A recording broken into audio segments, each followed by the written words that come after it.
Okay, now kita akan sekilas bersama topik bearing. Okay, apa yang penting bila topik bearing ni? Bila topik bearing ni selalunya kita kena tahu arah lah. Macam biasa utara, selatan, timur, barat. Kenapa? Sebab dekat soalan selalunya contohnya dia akan bagi, contoh soalan dia bagi 3 titik lah. Okay. So contoh sini adalah titik A, sini adalah titik B, sini adalah titik C dan tengah-tengah ni titik D. Okey.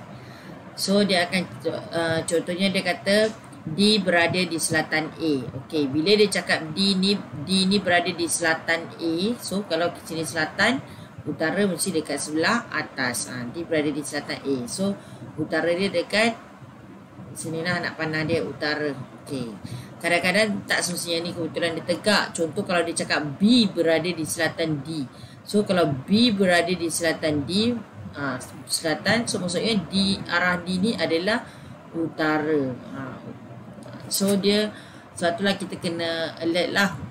Selatan tu atas ke bawah ke.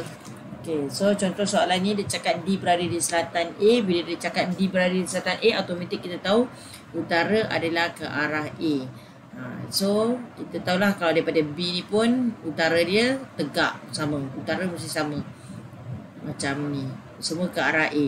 C pun utara dia tegak ke atas, sebab soalan tadi dia cakap D berada di selatan A, so utara adalah tegak ke atas. So kat C ke kat B ke, mana-mana kita tahu utara dia bergerak ke atas. Bila kita dah tahu, so selalunya ini bearing ni berkait rapat dengan garis selari yang kita belajar sebelum ni lah, sudut. Okey, so contoh kalau dekat sudut ADB dia bagi 50 darjah. Okey, kemudian dia tanya bearing, contoh dia tanya bearing bearing D dari B. Okey, kalau dia nak bearing D dari B, kena tahu kalau bearing ni dia mesti daripada satu titik, contohnya okey, ni saya lukis kat sini titik B ke titik C. Okey, kalau dia tanya contoh sini adalah utara. Kalau dia tanya bearing B, oh ni dah jadi O. Bearing O dari B. Kalau dia tanya bearing O dari B, kita kena alert dari mana? Dari B. Okey, kalau dari B, bearing dia mesti bergerak daripada utara, sudut yang daripada utara mengikut arah jam. So sudut ni yang dia nak. Bukannya kadang-kadang memang dia bagi confuse sikit, dia bagi kat sini 70 darjah. So bukan 70 ni bearing O dari B. Dia mesti dari arah utara, sudut yang dari arah utara ikut arah jam. Jadi kalau kat sini bulatan kan, bulatan 360.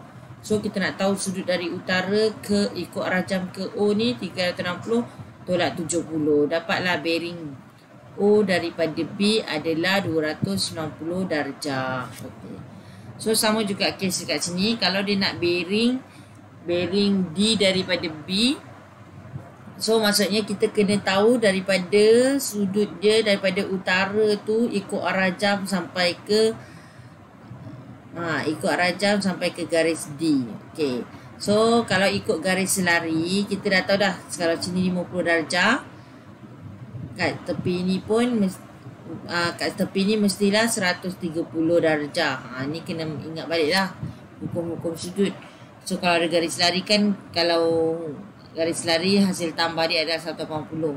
So bila kat sini kita dah tahu 130 darjah, nak tahu kat luar bulatan kan 360 darjah, tolak je 130, dapat jawapan.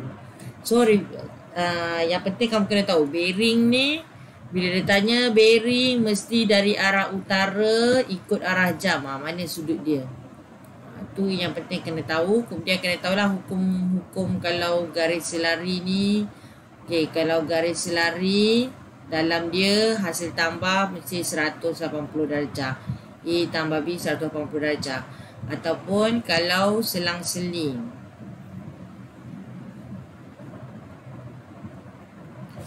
Okey, ini garis sepadan. Okey, kalau sini 50, sini pun 50. Dia sepadan.